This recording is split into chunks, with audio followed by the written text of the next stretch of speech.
I begin my glazing process the same every time by first painting on a red iron oxide.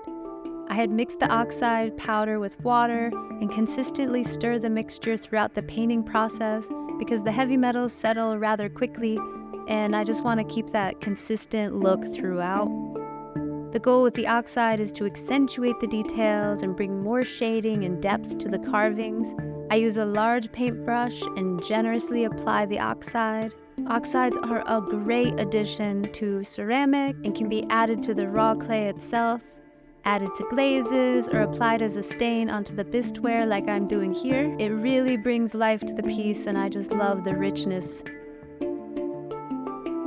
Iron is one of the 7 metals in alchemy and is known as the metal of Mars in astrology and is considered masculine. It has been a symbol of strength, determination, willpower, and promoting energy.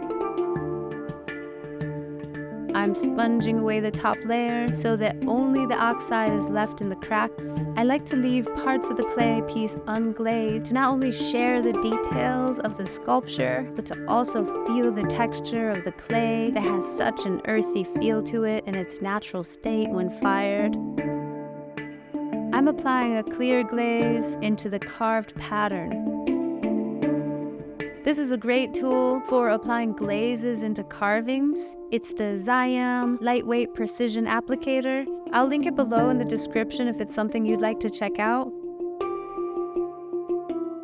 A paintbrush would work as well, but I think that this is way more precise and saves a bit of time. Once it's applied, I just clean it off with a sponge. I'm painting on a glaze called Antique Green from Ceramic House. It combines really nicely with this clear glaze. It's a little runny when they're combined, so I'm really intentional with how it's applied. I could have painted a wax resist onto the dragon and dipped it into a bucket of glaze. Either way, I would have had to carefully paint, and so I just went ahead and painted the glaze on the outside. And I'm pouring the glaze in. It's much easier to do this when I'm able to. A little satisfying twist. The great thing about combining glazes, it can add a lot of depth. The glaze I poured on is a matted glaze, and the clear glaze is going to create these really nice breaking points that adds a lot more characteristic to the glaze itself. Wait to the end to see the result.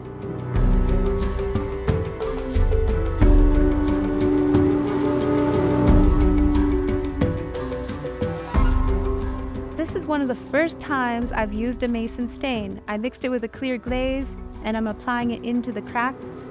Next time I will add more mason stain because it wasn't as vibrant as I was hoping for. I'll be doing more experiments with these stains soon, so stay tuned. I'm painting on a glaze called Sorcerer's Stone from Coyote Clay. I love their crystalline series. I use them all the time. I paint on 2 coats of this glaze to ensure that it has a nice even consistency. This bottle is great to use in place of a paintbrush when applying glaze to a small surface area. With the consistent flow of glaze, it seems to go faster than painting it on.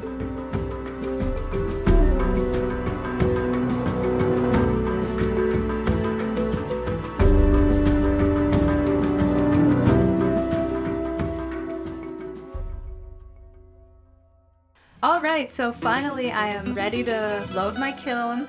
It's been over a month of creating lots of different work and I'm really excited about loading this. I'm going to be firing it to cone 6, which is a mid-fire. I've glazed everything and everything's ready to go in. I'll show you how I do that. So I line them up here next to the kiln furniture and I know what will be going in the kiln. They're all below the height of that furniture leg.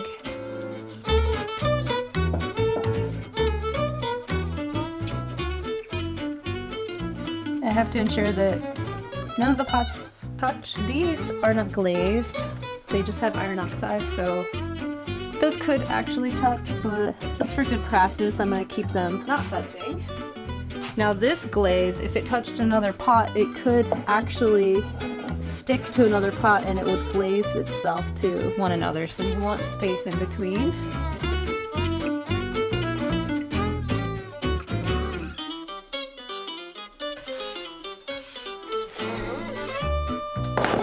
Got this kiln shelf. Gonna go right on top of it.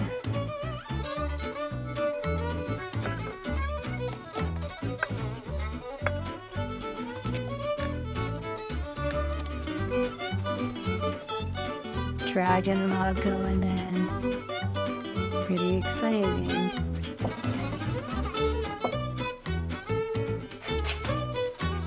Other dragon mug.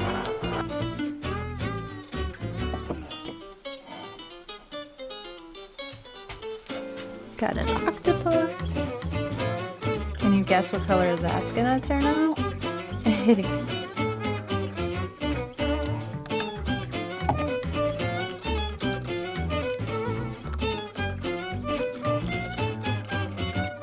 Sculpture it. Sculpture.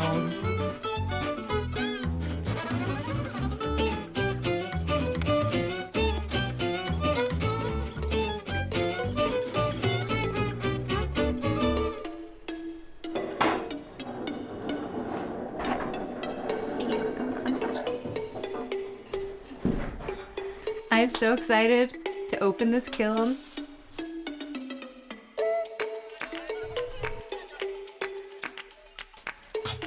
I like them all.